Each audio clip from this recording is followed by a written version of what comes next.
Hey there guys, how are you today, and welcome to another episode of F1 on This Week, where I talk about what happened in this week, in previous years, in Formula 1. So, let's get started. 8th of July, 2004, Bernie Ecclestone came up with a very interesting proposition. So essentially, as I'm sure you know, the 2004 F1 season was pretty boring. Michael Schumacher dominated near enough the whole season. I can't remember how many wins he had exactly, but roughly halfway through the season, Ecclestone proposed an idea to maybe spice up qualifying a bit, and that was just spice up the racing. So essentially he said, qualifying should be done how it is, and the driver gets points, like in the race, based for the position he comes in qualifying. But the actual grid position for the start of the race is decided by a lottery. So, yes, potentially the fastest driver could end up at the front, but the fastest driver could also end up at the back, which would make the racing a lot more exciting. And I don't know if that is the best way to make racing exciting, but tell me in the comments, what is your favourite qualifying format? Do you like it how it is in current F1 now, or do you think it should be a one-shot qualifying? Personally, I think there should be a one-shot qualifying, as then there's no more excuses about traffic, and the driver can't make a mistake, and that's what F1 should be about. That's my opinion, but tell me what you think in the comments. And yeah, what do you think of Bernie Ecclestone's idea? Do you think it would have worked? It's hard to tell, to be honest. And yeah, do you want to see that at some point in F1? Because obviously there's new people ruling F1 now, so maybe qualifying will change for 2018 or something like that.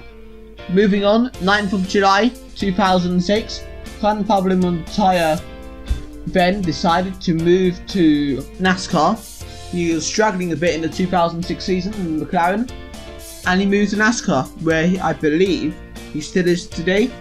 I didn't really watch NASCAR at all, so somebody who likes NASCAR can tell me for sure. But I think Juan Pablo Montoya is still around there. And yeah, he had crashed at the US Grand Prix from McLaren, and he wasn't feeling comfortable in F1 anymore, and he moved. And yes, Juan Pablo Montoya did create some very good memories in his few years in F1. Some brilliant team radios, although there was a lot of swearing. Some brilliant overtakes. Shame he never became world champion. Maybe had he stayed in the sport for a few more seasons, he would have become world champion. Maybe in 2007 in the McLaren when he had a good car. But at the same time, him departing F1 eventually led to Lewis Hamilton coming to the sport. And we know how exciting his driving can be as well. So, it's here and there. But yeah, I wish Juan Pablo Montoya would have stayed in F1 a bit longer. I wish I could have remembered him properly in F1 rather than having to watch old races to see him go. Anyway, moving on.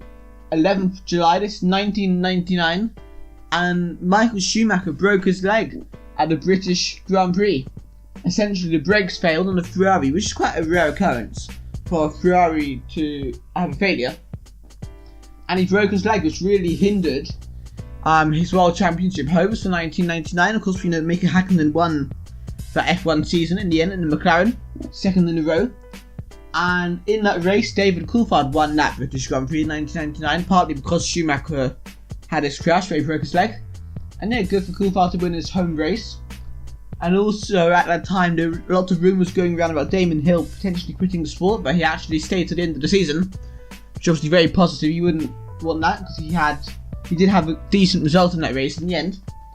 And yeah, it's a pretty exciting time for F1, 1998-1999, where Mika Häkkinen versus Schumacher was the main story.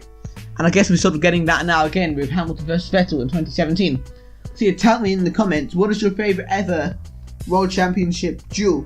I loved some of the 5-race duel in 2010 between Hamilton, Button, Vettel, Webber and Alonso.